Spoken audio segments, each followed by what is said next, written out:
Dear Ananda, I welcome you all with my love and respects. Today's questions. Can love also become a meditation? Only love can become meditation. Without the component of love, any technique you do will be dry, dull. You will not be able to continue more than few days.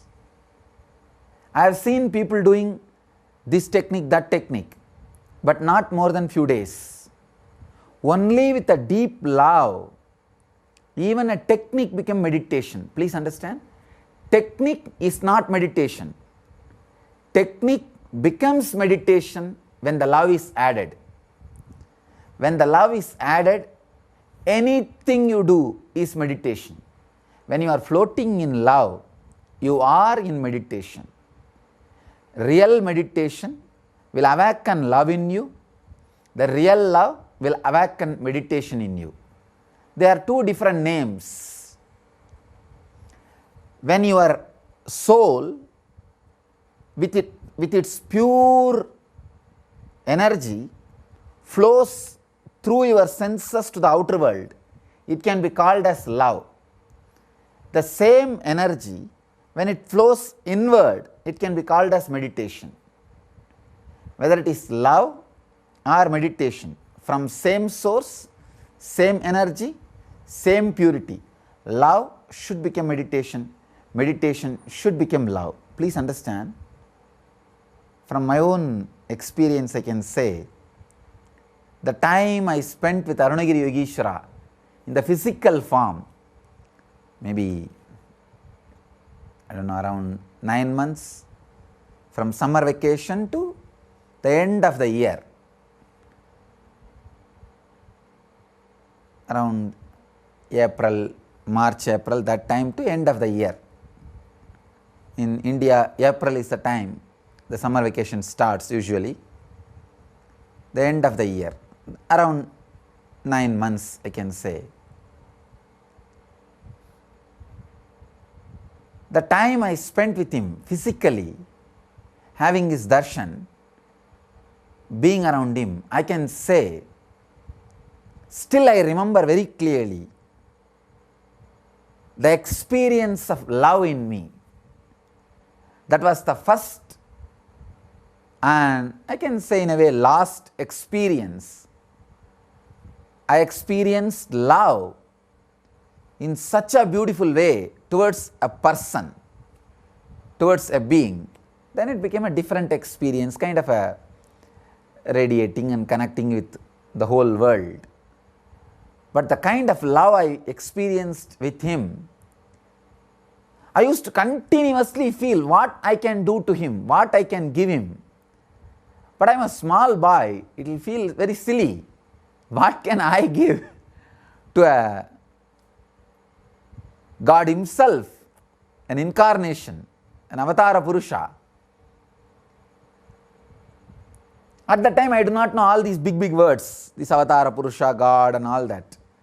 I know that he is a sadhu. From my idea, any sadhu means he is an enlightened or avatara Purusha. That's all. These big words I do not know, but I know sadhu means God. That's the way I felt. And it was such an intense connection, experience. Still I remember, in the night I will be sitting with the alarm clock and changing the time, pushing the time fast so that early morning again I can rush to the temple to see him, to have his darshan. But of course, me changing the alarm clock won't push the time. That intense love, and night only when the watchman is about to close the temple, when they go around the temple and vacating everybody, I will come out of the temple. Whole day practically I will be sitting with him. I have never bothered about food or water.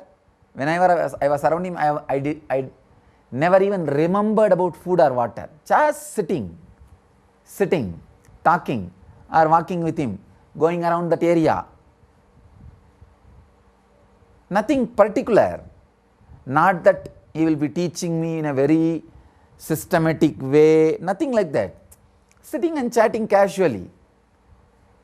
And still I remember, when I had his darshan, it is not that the other things have been taken away from my sight. I was able to see everything very clearly. It was physical darshan. So just sitting, chatting, you don't know how time passes.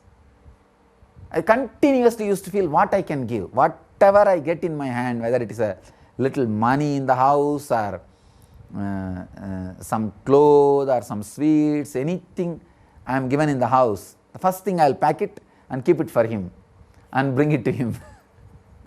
He will laugh. Of course, sometimes he will eat also, he will enjoy. And there is a beautiful story in saint named Kannappar. It's a very beautiful story. That saint, he sees a Shivalinga in a place called Kalahasti in Andhra Pradesh, and he just falls in love with the deity. He is just in love with the deity, with Shiva. And the story says Shiva wanted to test his devotion, and in that Shivalinga the eye was carved. From that eye the blood started oozing out. This Kannappar tried all the herbal medicines and everything to heal the eyes, nothing worked out. He is a hunter, so he knows only one method, eye for eye will heal the eye. So he just removes his own eye and replaces it in the place of Shiva's eye. The story says the first eye bleeding stopped, and immediately within few minutes the next eye started bleeding, and he is not bothered. He was ready to give even the second eye. But before taking his second eye, he suddenly remembered, if I take my second eye, I will become blind. How will I find out where to fix the eye? Where the Shiva's eye is there.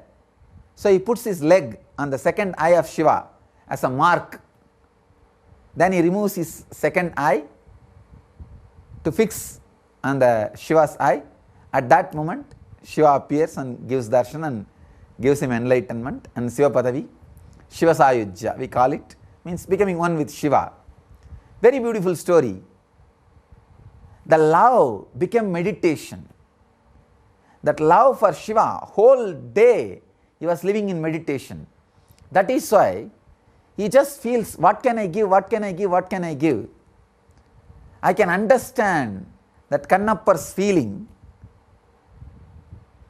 because I went through that same feeling with Arunagiri Yogeshwara. It was such a strong experience.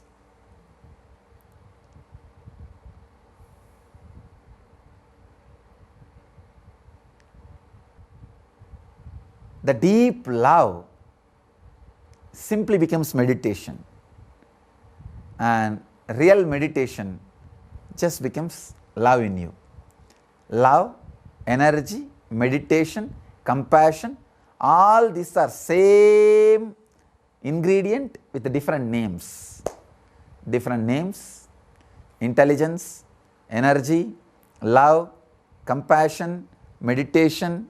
All these things are just different words for the same experience. You may use different name, but experience is one and the same.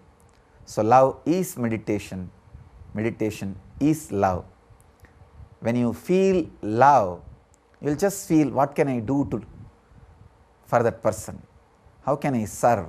How can I be of help? How can I be available?